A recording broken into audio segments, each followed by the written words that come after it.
पहले मैं स्पष्टता के साथ ये कह दूं कि मैं अक्सर जब किसी मामला जो मामला कोर्ट में रहता है और उसमें मैं वकील होता हूं तो मैं अक्सर उस पर कोई टिप्पणी देता नहीं, लेकिन ये एक एक्सेप्शन है और इसलिए मैं यहाँ आया हूं क्योंकि जो आपका जो मेन स्ट्रीम मीडिया है वो जो कोर्ट में हुआ है उसके अलग खबरें चला रहे हैं। ऐसी खबर कि हमारी जो याचिका है वो डिसमिस हो गई, ये अपने आप में गलत है।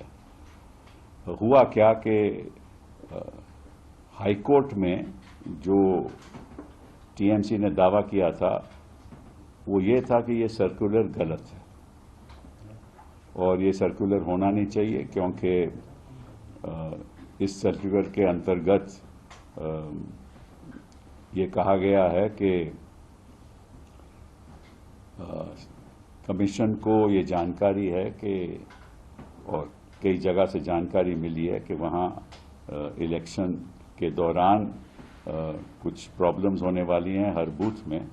तो इस वजह से इलेक्शन कमीशन ने ये तय किया है कि हर बूथ पे एक सेंट्रल गवर्नमेंट का नॉमिनी होगा, सेंट्रल गवर्नमेंट ऑफिसर की नियुक्ति की जाएगी।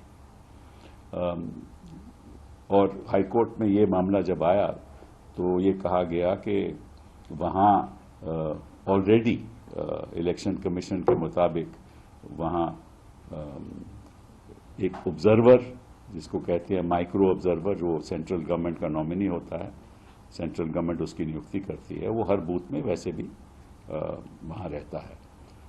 और उस साथ साथ में सारी पार्टी के पोलिंग एजेंट्स रहते हैं, सारी पार्टी के इलेक्शन एजेंट्स रहते हैं और फिर सुपरवाइजर भी रहता है, पोलिंग सुपरवाइजर। तो जब ये बात सर्कुलर पे आई तो सुप्रीम हाई कोर्ट ने कहा कि ये सर्कुलर ठीक है और ये जो फैसला इलेक्शन कमीशन ने किया है वो भी ठीक है। तो जब हम सुप्रीम कोर्ट आए तो हमने ये तय किया कि हम सर्कुलर को चैलेंज नहीं करेंगे, लेकिन ये कहेंगे, ये आग्रह करेंगे सुप्रीम कोर्ट से कि जो सर्कुलर है उसको आप लागू कीजिए। अब सर्कुलर 13 अप्रैल 2026 का है, तो वो सर्कुलर मैं आपको पढ़ भी देता हूं, पहले समझा दूंगा फिर पढ़ भी दूंगा। उसमें ये लिखा है कि कई जगह से हमें जानकारी मिली है कि इरेगुलरिटीज होने वाली हैं इलेक्शन के प्रोसेस में, काउंटिंग के प्रोसेस में इरेगुलरिटीज होंगी। तो इसलिए हम चाहते हैं कि जो एक सेंट्रल गवर्नमेंट का employee apart from micro observer वहां रहे, ये फैसला है। तो हमने फिर कहा कि उसी सर्कुलर के अंतर्गत, वो मैं पढ़ देता हूं, वो कहता है कि from further a dedicated module is being incorporated in ECI net for randomization of counting personnel and generating of counting ID cards. The salient features of the proposed module are as follows. मतलब कि जो मोटी मोटी बात जो है circular के अंतर्गत उन्होंने कही है कि random selection of state government and central government employees from the respective personal data basis for counting duty. तो इसका मतलब ये हुआ, सर्कुलर कहता है कि आप एक केंद्र का भी नॉमिनी वहां रख लीजिए और एक राज्य का भी नॉमिनी रख लीजिए। जो सरकारी मुलाजम होगा केंद्र का भी होगा और राज्य सरकार का भी होगा, और ये नियुक्ति उनकी होनी चाहिए। तो हमने सुप्रीम कोर्ट में कहा कि देखिए, उनका खुद का सर्कुलर कहता है, चलिए आप सेंट्रल गवर्नमेंट नॉमिनी रखना चाहते हैं तो रखिए, लेकिन साथ साथ एक स्टेट गवर्नमेंट नॉमिनी भी रखिए, उसकी भी रैंडमाइजेशन नाम करके रखिए। तो सुप्रीम कोर्ट ने कहा कि आप तो वहां सर्कुलर चैलेंज कर रहे थे, तो हमने कहा कि अब हम सर्कुलर नहीं चैलेंज कर रहे, हम तो कहते हैं कि उसको लागू करो।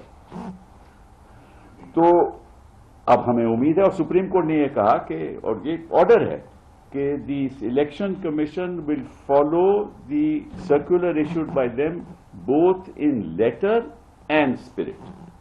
मतलब कि उस सर्कुलर को आप लागू करोगे, और जो भी वहां लिखित है उसको लागू करोगे। और लिखित क्या है कि स्टेट गवर्नमेंट का नॉमिनी भी होगा और सेंट्रल गवर्नमेंट का नॉमिनी भी होगा, केंद्र सरकार का भी नॉमिनी होगा, राज्य सरकार का भी नॉमिनी है, जो दोनों गवर्नमेंट सर्वेंट होंगे। तो ये ऑर्डर हुआ है।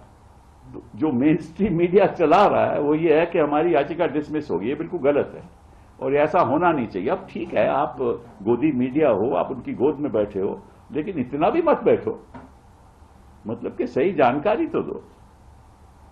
इतना तो आप ऑलरेडी इनको जिता चुके हो, भाजपा तो आप जिता ही चुके हो, क्योंकि जब अमित शाह जी कहते हैं कि 70 सीटें आएंगी तो तुम कह रहे हो 190 आएंगी, तो तुमको तो बढ़ा चढ़ा के आप कर चुके हो। ठीक है, ये तो आपका नेचुरली आपका कुछ होगी बात जो हमें नहीं मालूम।